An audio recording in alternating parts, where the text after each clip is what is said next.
Bonsoir à nous tous, bonsoir à vous. Ouvrons la parole de Dieu dans Jean, le chapitre 5, le premier verset, et nous irons peut-être jusqu'au verset 7 ou 8. Jean, le chapitre 5. Il s'agit donc de la guérison à la piscine. Ça, c'est connu pour nous tous. Nous avons longtemps et beaucoup de fois entendu ce message. Nous allons encore en parler ce soir parce que ça nous fait du bien. Après cela, une fête des Juifs. Et Jésus montant à Jérusalem. Or, à Jérusalem, près de la... Voilà, je ne vois vraiment pas. Or, à Jérusalem, oui, près de la porte de Brebis, il y a une piscine qui s'appelle en hébreu Bethsida et qui a 5 portiques. Sous ces portiques étaient couchés un grand nombre de malades, des aveugles, de boiteux, de paralytiques qui attendaient le mouvement de l'eau. Car un ange descendait de temps en temps dans la piscine et agitait l'eau, et celui qui y descendait le premier, après que l'eau avait été agitée, était guéri, quelle que fût sa maladie. Il s'est trouvé un homme malade depuis 38 ans. Jésus l'ayant vu coucher et sachant qu'il était déjà malade depuis longtemps, lui dit, « Veux-tu être guéri ?» Le malade lui répondit, « Seigneur, je n'ai personne pour me jeter dans l'eau quand la piscine s'agite. Et pendant qu'il j'y vais, un autre descend avant moi. Lève-toi, lui dit Jésus, prends ton lit et marche. » Aussitôt cet homme fut guéri, il prit son lit et marche. Merci beaucoup. Vous m'excuserez, vraiment, je ne vois presque plus, surtout quand je ne porte pas de lunettes.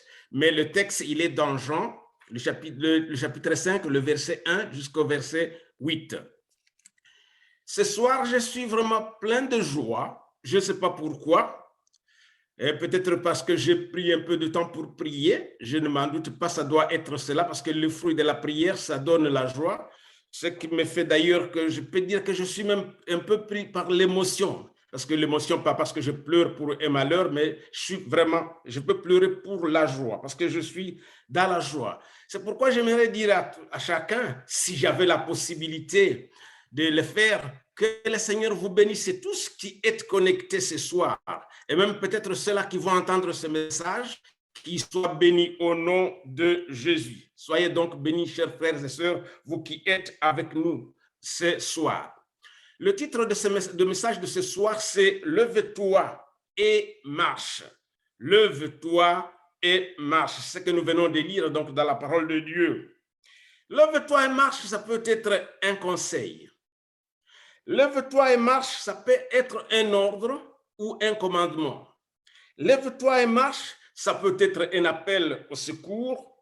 Et lève-toi et marche, notamment, ça peut aussi nous demander vraiment de laisser tout ce que nous avons à côté de nous, tout ce que nous avons, tout ce que nous portons, et de le laisser et de suivre le Seigneur.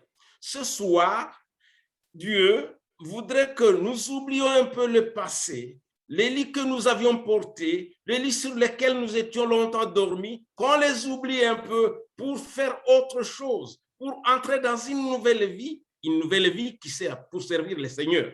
Que le Seigneur nous bénisse tous afin que nous puissions donc laisser de côté nos lits, afin que nous soyons guéris et partir en très bonne santé. Dans ma Bible, la Bible que j'ai maintenant, parce que je l'aime beaucoup, la Bible Esprit et Vie, je l'ai achetée, c'est Maïté qui me l'avait vendue quand nous avions notre petite bibliothèque à Boulevard Garrison, c'est là que je l'ai achetée. Ça fait longtemps que je sais, cette Bible-là. Mais à la première page, j'ai écrit quelque chose. Ça doit être en 2010. 2010. J'ai écrit, c'est pas écrit dans la parole de Dieu, c'est moi qui ai écrit. Mais j'ai écrit cela non pas parce que j'étais inspiré dans l'assemblée quand nous étions dans un culte, c'était un dimanche, je me souviens, mais c'est parce que quelqu'un a prêché, quelqu'un qui prêchait, il parlait de cela. Il a dit ceci: améliore ta relation avec Dieu et tes circonstances changeront. J'ai noté cela. Et quand je veux ouvrir ma Bible, à la toute première page, c'est noté cela. Améliore ta relation avec Dieu et tes circonstances changeront. Alléluia. Que le Seigneur Jésus nous aide à améliorer notre relation avec lui, qui nous conduise toujours tout près de lui. L'homme était malade. 38 ans durant, il était malade. Et il avait peut-être entendu parler de cette piscine-là qui s'agitait. Et pendant que quelqu'un s'y jetait le premier, il était guéri. C'est pourquoi il est allé s'installer là-bas. La Bible ne nous dit pas combien de temps il est resté. Il dit seulement qu'il était malade depuis 38 ans, pardon. Sauf que peut-être qu'il était aussi, il était resté là pendant longtemps. Et il était au bord de la piscine. Et personne ne pouvait le mettre dans la piscine parce qu'il n'y avait pas d'aide. Il y restait couché désespérément à cet endroit-là en attendant l'aide qui ne lui venait pas. Ça n'arrivait pas, cette aide. Durant longtemps, je ne sais pas combien d'années il est resté à côté de la piscine, mais pendant longtemps, il attendait cette aide-là qui ne venait pas. Mais un jour, voilà que la grâce lui arrive. Il y a justement Jésus qui passe par là et il lui pose la question, veux-tu être guéri? Alléluia. Mais la personne ne savait pas qui lui posait cette question. Il n'a pas répondu par un oui ou par un non. Il a simplement dit, non, moi, je n'ai personne pour me jeter dans l'eau quand l'eau s'agite. Il ne savait pas qui parlait, que c'était Jésus qui lui parlait. Mais Jésus lui dit alors, prends ton lit et marche. Lève-toi, prends ton lit et marche. Maintenant, le feu vert lui était donné. Il était malade pendant longtemps, couché pendant longtemps. Mais un jour, je ne sais pas si c'était un soir comme maintenant, c'était le matin ou pendant la journée, il y a quelqu'un qui passe là, le maître de temps et de circonstances. C'est Jésus-là qui change le temps, qui change les circonstances, est venu pour secourir ces messieurs-là qui étaient malades. Alléluia. Lève-toi, prends ton lit et marche. La Bible nous dit qu'il est parti, aussitôt parce qu'il était guéri, parce qu'il est parti. Et pas un détail, parce que la Bible ne donne pas de détails. Moi, je lis ça et je suis content parce qu'à chaque fois qu'on lit la parole de Dieu, on y découvre beaucoup de choses. Il est parti avec son lit, il portait son lit, alors que c'était un jour du sabbat. Et les gens lui disent, mais monsieur, qu'est-ce qui vous arrive? C'est le sabbat, comment tu portes le lit? Et tout simplement, il leur dit, la personne qui m'a guéri, parce qu'il ne savait pas qui, m'a simplement demandé de porter mon lit et je suis parti. C'est vrai qu'il venait de rencontrer le Jésus. C'est lui qui change le temps, c'est lui qui change les circonstances, c'est lui qui nous guérit lorsque nous sommes malades. Et c'est vrai, dans le sujet de prière de ce soir, il y a des sujets de prière pour les malades. Le Dieu qui a guéri cet homme-là, alléluia, le Dieu qui a été présent ce jour-là pour que cet homme qui était malade depuis longtemps soit guéri, il peut aussi le faire pour nous, il peut le faire pour notre sœur qui est malade, il peut le faire pour notre frère, il peut même guérir l'enfant qui est encore dans le ventre de sa maman qui se trouve mal déformé. Prends courage, le Seigneur est avec nous. Marchons toujours avec Dieu et le secours peut nous venir, peut nous arriver. Parce que débarrassons-nous de nos lits sur lesquels nous sommes couchés. C'est ça l'essence du message.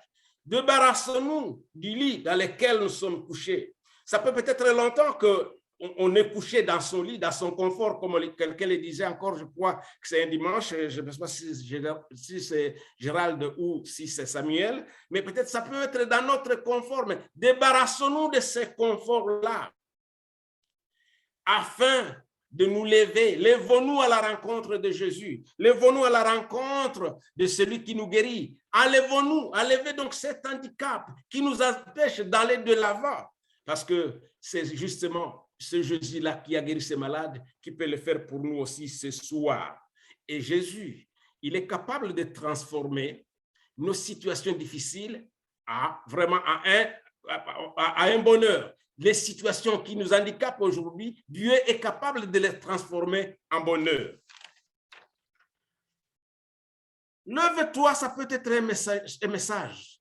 Ça peut un porteur, un messager, peut dire, Dieu peut demander à quelqu'un d'être porteur de ce message, comme il a dit à Ananias. Lorsqu'Ananias, Dieu lui a dit, lève-toi, va dans la rue qu'on appelle la droite. Il s'agissait de Saul, il demandait d'aller voir Saul. Saul qui venait de rencontrer Dieu, mais qui était encore aveugle, qui ne savait pas encore quoi faire. Et Dieu donnait un message à Ananie. Il lui dit, va dans la rue de droite. J'ai encore parlé de cela parce que cette parole m'a beaucoup touché quand je l'ai entendue pour la toute première fois. Dieu avait donné des précisions à son messager. Il envoie Ananie à la rencontre de Saul. Même si Ananie avait peur, il dit, mais je connais cet homme, c'est lui qui persécute justement les gens qui parlent de toi, Seigneur, lorsque tu m'envoies chez lui. Mais il lui donne l'adresse, il est dans la rue de droite, va à sa rencontre, va prier pour lui. Alléluia. Le Seigneur peut te conduire, mon frère, il peut te donner un message, mais simplement, il va commencer par te dire, lève-toi pour être porteur de mon message. Lève-toi pour aller voir les gens qui souffrent. Lève-toi pour aller voir tel frère ou telle sœur qui est encore dans une situation très difficile. Cette parole d'Ananias, pour celui qui ne connaît pas, c'est écrit dans Actes des Apôtres, le chapitre 9 et le verset 11. Levons-nous comme un seul homme, ça se disait quelqu'un, vers notre réveil spirituel. Quand je disais les conditions pour avoir un réveil spirituel, il y a notamment la lecture de la parole de Dieu. Or, justement, il y a un don qui est passé le dimanche passé, moi j'étais là. C'est vrai, comme je venais de le dire à ceux qui se sont connectés le premier, je souffrais, j'étais là, j'étais ailleurs parce que j'avais des douleurs.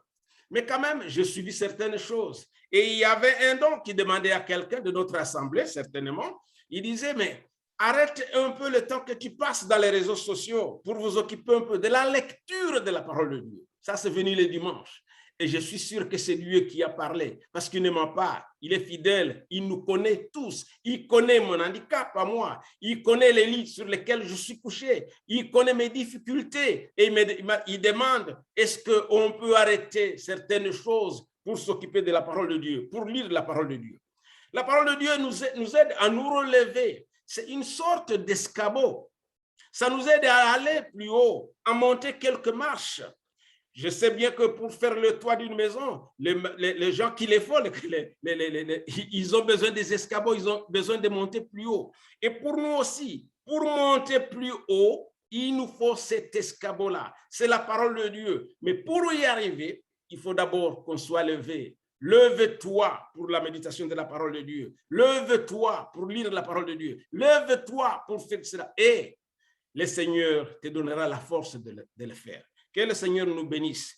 Dans Éphésiens, le chapitre 5 et le verset 14, il est dit ceci. Réveille-toi, toi qui dors d'entre les morts, et Christ t'éclairera. Alléluia. Il est là pour nous donner la force. Jésus-Christ est là pour nous aider. Il est là pour nous donner cet escabeau-là. Et l'escabeau, nous l'avons tous. C'est la parole de Dieu qui nous aide à bien monter plus haut afin de vivre pleinement les bénédictions de Dieu, afin de vivre pleinement ce que Dieu nous offre comme avantage d'être chrétien. Et surtout, il est mort à la croix pour nous aider dans nos faiblesses. Et la parole de Dieu, d'ailleurs, nous dit dans Matthieu, le chapitre 11, la parole de Dieu nous dit ceci. Les royaumes de Dieu, c'est pour les violents. Je crois que j'ai entendu une fois Gérald prêcher, il a parlé de cela dans une de ses prédications. C'est pour les violents. C'est faire violence. Lorsqu'on nous dit de nous lever à 7 heures pour aller prier alors qu'on n'en a pas l'habitude, c'est un peu compliqué.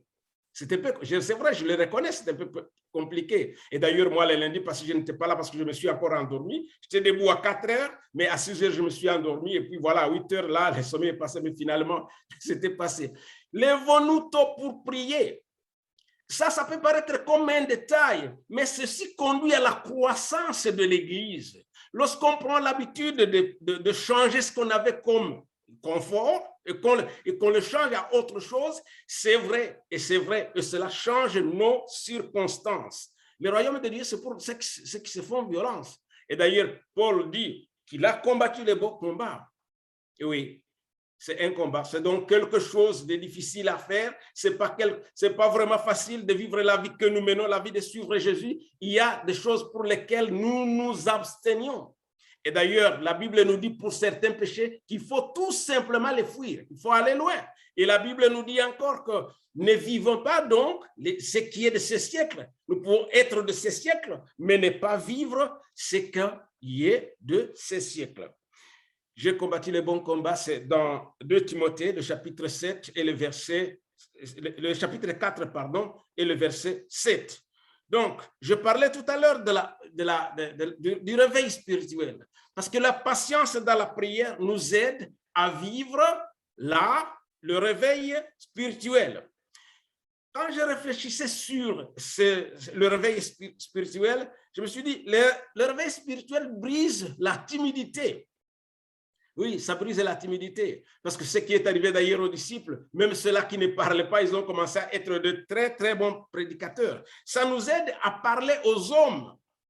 Moi, je me dis, je ne sais pas si vous êtes comme moi, mais moi, quand j'entends les gens prier dans notre église, parce qu'ils parlent, quand j'entends les gens prier, quand je suis les prier, j'ai envie de rester bouche bée et d'écouter seulement ce qu'ils disent, leur intercession. Ça me fait énormément plaisir. Vraiment, quand j'entends déjà prier, s'il y a des gens qui sont chrétiens depuis longtemps et qui prient dans l'assemblée, bon courage à vous, mes sœurs et frères, parce que vous le faites très bien et ça nous fait du bien lorsque vous priez. Et même pour ceux-là qui n'ont pas l'habitude de le faire, ça fait énormément plaisir lorsqu'on attend un débutant prier dans l'assemblée. Je me souviens lorsque on s'installait à Montauban, mon épouse Élodie, on était encore à Boulevard Gaston, je me souviens très bien, et se mettait à prier. Et moi, je me prenais bien la tête et je me suis dit, oh mon Dieu, en quel français il va le dire, elle? Il va prier où? Non, parce que le Seigneur écoute toutes les langues. Et il y avait d'ailleurs dans notre assemblée une dame qui priait et ça nous faisait du bien. Pourtant, elle priait en espagnol. Personne n'entendait ce qu'elle disait, mais elle priait. On sentait vraiment qu'elle était conduite par le Saint-Esprit. Je me souviens bien quand on était encore au boulevard Garrison. Donc, la prière nous conduit vraiment à faire un pas de géant, à aller de l'avant, mais tout simplement, il faut d'abord nous lever. Lèvons-nous, laissons de côté nos lits et suivons Jésus. Alléluia. Laissons vraiment de côté nos lits et suivons Jésus. Je me souviens encore de la parole de Dieu lorsque Paul il priait et il disait, il faisait les programmes de prière, il faisait les programmes d'aller à gauche, à droite pour prêcher la parole de Dieu. Et très souvent, le Saint-Esprit les empêchait, disait non, je ne veux pas que vous alliez là, sans leur dire où ils vont aller. Et un jour, parce que je dis un soir, je ne sais pas si c'était un soir, Paul a eu une vision. Il y avait un Macédonien, je crois que j'y arrive, c'est un Macédonien, qui vient lui dire, viens à notre secours. Alléluia. Viens à notre secours. Nous ne pouvons pas aller secourir les autres si nous sommes encore couchés dans nos lits. Parce que le Saint-Esprit oriente nos prières, comme il l'a fait avec Paul. Le Saint-Esprit oriente donc nos prières. Et lorsque nous prions dans le réveil, c'est ce que Didier nous a prêché. Je me souviens bien de cette parole parce que ça m'a vraiment fait du bien. Prions les uns pour les autres.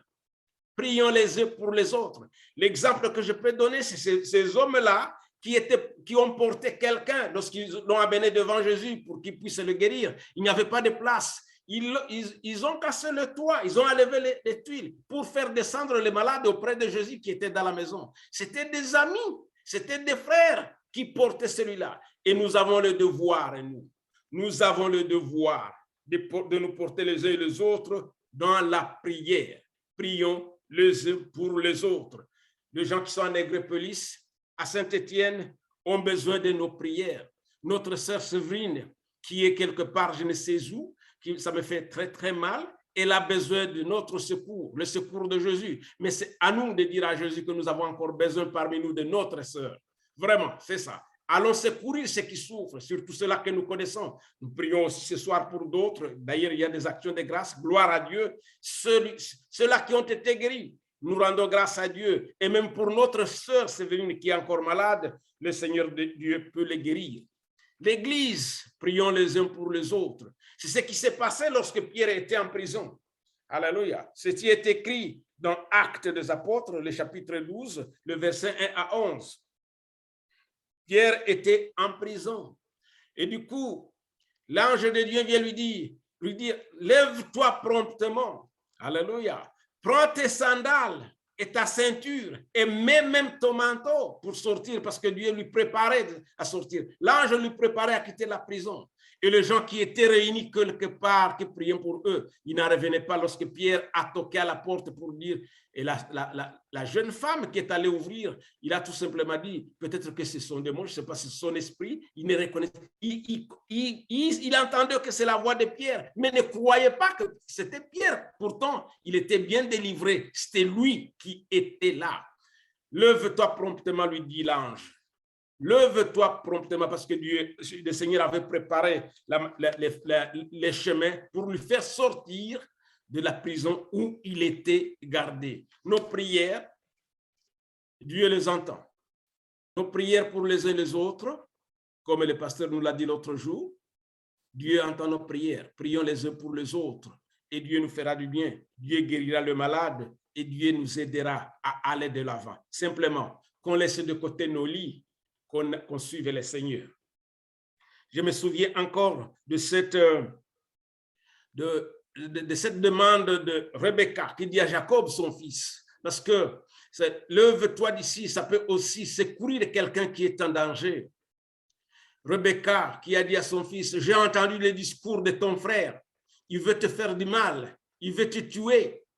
Lève-toi, va chez mon frère Laban, donc l'oncle à Jacob. Et c'est vrai que le fils a écouté la parole de sa maman et il a fui et il est allé rester chez Laban. Et ce qui s'est passé chez Laban, nous le connaissons tous bien. Il a travaillé longtemps là-bas, il s'est même marié aux filles de Laban. Et puis après, ça n'a pas encore marché. C'était la maman qui lui dit, va par d'ici, quitte parce que tu risques de trouver la mort. Et là où il était chez Laban, parce que Dieu l'avait béni. Et je crois encore, c'est Didier qui nous avait parlé de ça. Le Seigneur avait béni Jacob.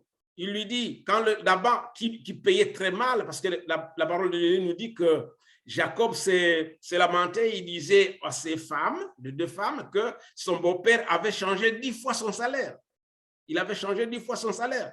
Mais lorsqu'il lui disait que cette fois-ci, je vais te payer en nature, ce n'est pas l'argent, il lui donnait les brebis, ou les brebis, ou je crois les brebis, il donnait les brebis ou les chèvres. Il donnait les brebis qui vont naître lorsqu'ils seront achetés, ça sera à toi. Les rayés, les rayés seront à toi. Et à chaque fois, lorsqu'il y avait mise bas, donc de ce troupeau, tous les petits venaient rayer et ça revenait à Jacob. Ce qui a mis en colère la famille de là-bas. Il disait, mais le voici, nous l'avons accueilli chez nous, mais toute notre richesse est revenue à lui. Du coup, le Seigneur Jésus lui a dit encore, lève-toi. Ça, c'est Dieu qui dit à Jacob. C'est Dieu qui lui dit, qui lui prévient encore, lève-toi, pars d'ici, va dans le pays de ta naissance, c'est-à-dire retourne-toi. Il avait écouté les conseils de sa maman pour partir, pour fuir le danger.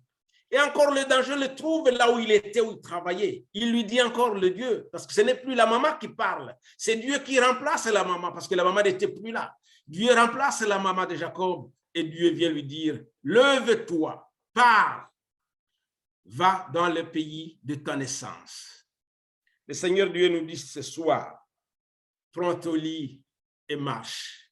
Il y a bien des situations peut-être que tu traverses, mais le Seigneur qui a rencontré cet homme auprès de la piscine, il te dit aussi ce soir, mon frère et ma soeur, prends ton lit et marche. Laisse de côté son lit. Peut-être je réfléchissais encore sur ce lit-là, je dis, le lit peut te servir peut-être de quelque chose qui sert de l'histoire pour montrer aux générations futures, à tes enfants, à tes petits-enfants, voilà, j'ai vécu tel problème, mais le Seigneur m'en a guéri. Oui, pourquoi cet homme transportait ses lits alors que Jésus lui avait dit seulement qu'il parte. Lui, on lui pose la question, pourquoi tu portes le lit les dimanches? Il dit, c'est parce que celui qui m'a guéri m'a demandé de le porter. Peut-être qu'il pouvait le jeter ou peut-être qu'il allait s'en servir, mais il n'allait plus s'en servir comme malade. Ce que nous vivons comme problème, ce que nous vivons comme situation, Dieu peut les transformer et cela peut servir en témoignage. nos malheurs à nous, nos difficultés que nous vivons, les malades pour lesquels nous prions. Et d'ailleurs, ce que nous venons de dire, d'entendre pour Guillaume, c'est Guillaume, je crois, c'est Guillaume, je crois, qui a donné le témoignage. Gloire à Dieu parce qu'il l'a fait. Il le fera pour Séverine, il le fera pour Annick, il le fera pour d'autres personnes. Demeurons dans la prière. Soyons sûrs que Dieu, il viendra nous dire, lève-toi, je t'ai guéri. Lève-toi, ma fille. Lève-toi, mon fils. Cette parole qui a été donnée à Jacob, la parole qui a été donnée à cette femme qui était malade, cette parole, le message qui a été donné à Ananie, il est à moi et à toi ce soir. Lève-toi, prends ton lit et marche. Lève-toi, va de l'avant. Lève-toi, il y a des situations qui t'attendent. Lève-toi, il y a des frères et sœurs qui ont besoin de toi. Lève-toi, nous avons besoin du réveil spirituel dans notre église. Je bénis Dieu qui nous a donné ces bâtiments. C'est vrai qu'on en parle tous les jours et ça nous fait du bien parce que Dieu l'avait promis, il l'a fait. De toute façon, je crois que le jour où on va inaugurer cette église, notre pasteur peut-être aura le courage de le dire aux invités qui ne croient pas à Dieu, mais j'aurais bien, je n'anticipe pas, pardon, mais vraiment, Dieu nous avait dit de ne pas chercher ailleurs, mais d'attendre sa promesse et il a fait. Et le même Dieu, alléluia, qui ne change pas, le même Dieu qui est toujours avec nous, c'est lui qui me dit ce soir, Manassé, prends ton lit et marche. Lève-toi, prends ton lit et marche. Ça veut dire, Dieu me trace un chemin. Dieu prévoit de bonnes choses pour moi parce que je dois nécessairement sortir du lieu où je suis. Que le Seigneur nous bénisse. Que le Seigneur vous aide, mes frères et sœurs. Lèvons-nous, marchons à la rencontre de Dieu. Dans la prière, dans la méditation de la parole de Dieu. C'est violent, ça je le sais, c'est violent, c'est vrai, parce qu'il faut se réveiller tôt pour prier, il faut parler à ceux-là qui ne veulent pas entendre la parole de Dieu, il faut prier pour ceux qui ne savent pas que vous priez pour eux, et beaucoup d'autres choses. Mais Dieu dit, lève-toi, je suis avec toi, lève-toi, prends ton lit et marche. Que le Seigneur nous bénisse. Alléluia, amen, amen. Je vais prier. Éternel, je te bénis. Éternel, merci pour les personnes que tu as guéries. Merci parce que ta parole nous dit ceci, Seigneur Jésus. Lorsque 2 ou 3 personnes sont réunies en ton nom, Seigneur Jésus, tu es avec eux. Ce soir, nous sommes avec toi, mon Dieu. Nous sommes réunis, c'est vrai, c'est virtuel, c'est en Zoom, mais toi-même, tu es connecté dans nos esprits, Seigneur Jésus. Et l'Esprit de Dieu que tu nous as donné, il est avec nous, Seigneur Jésus. Et ce n'est pas l'esprit de timidité, c'est l'esprit de courage, oh mon Dieu, qui nous fait sortir de nos maisons, qui nous fait sortir de nos carcans même, qui nous amène, Seigneur Jésus, à parler de toi, là où on a besoin de toi, mon Dieu. Je te bénis, Éternel. Merci parce que tu nous aides de nous lever, Seigneur, de nous lever là où nous sommes, afin de pouvoir te servir davantage, afin de pouvoir encore te suivre davantage. Seigneur, aide-nous à nous débarrasser de nos lits pour que nous puissions te servir. Je te bénis, mon Dieu, pour tout ce que tu fais pour nous. Éternel, je te bénis aussi pour les malades que tu as guéris, ceux-là que tu as aidés, mon Dieu. Il y a d'autres qui souffrent encore. Nous prions pour Annick, nous prions pour Aurélie, mon Dieu. Nous prions pour notre sœur Séverine, Seigneur. Toi, tu connais où ils sont, Seigneur. Tu connais de quoi ils souffrent. Tu les as créés. Ils ont été faits par toi, Seigneur. Tu connais leur corps, mon Dieu. Touche les endroits où ils souffrent. Touche ces malades, Seigneur. Éteins ta main, Seigneur, pour qu'ils puissent être guéris. Je te bénis, Seigneur, parce que tu entends cette prière. Je te bénis, Seigneur, parce que tu es avec nous. J'ai la foi que le même Dieu qui a guéri ces malades, qui il y a longtemps, 38 ans, il souffrait, 38 ans, il était malade, Seigneur Jésus. Tu es encore capable, tu as encore la volonté, Seigneur, et la grâce de le faire pour cette personne pour laquelle nous prions. Mon Dieu, je te bénis. Mon Dieu, alléluia, tu es toujours notre Dieu. Ne t'oublions pas, Seigneur. Nous voulons te servir et te suivre à jamais. Au nom de Jésus. Amen.